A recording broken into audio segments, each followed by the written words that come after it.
दो भाई और एक दरवाज़ा। ये कहानी पंजाब के एक गांव की है। दो भाई थे, इकरम और सलेम। बाप की ज़मीन दोनों के नाम थी, मगर दिलों में फ़र्क पैदा हो गया। अकरम मेहनती था, सलीम थोड़ा तेज़ और कारोबारी जहन वाला। एक दिन किसी मामूली बात पर दोनों में झगड़ा हुआ। बात इतनी बढ़ी कि अकरम ने कहा, बस अब मेरा तुमसे कोई ताल्लुक नहीं। उसने अपने घर के बीच एक दीवार खड़ी कर दी।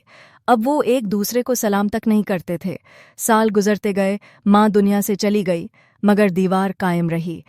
उस दिन गांव में एक मजदूर आया, बोला, बाबा मुझे कोई काम दे दो। इकरम ने कहा, हाँ बनाओ, एक और दीवार और ऊंची। मजदूर खामोश रहा। फिर अगले दिन आया और दीवार के बजाय एक खूबसूरत लकड़ी का दरवाज़ा बना दिया। इकरम गुस्से से बोला, मैंने तो दीवार कही थी।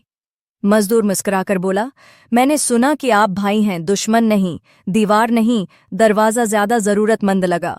उसी शाम दरवाज़ा खुला और सामने सलीम खड़ा था, आंखों में आंसू।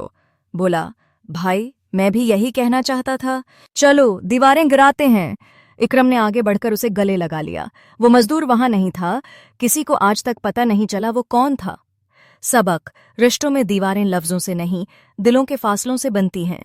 और अगर नीयत साफ हो तो एक दरवाज़ा काफ़ी होता है मोहब्बत लौटाने के लिए।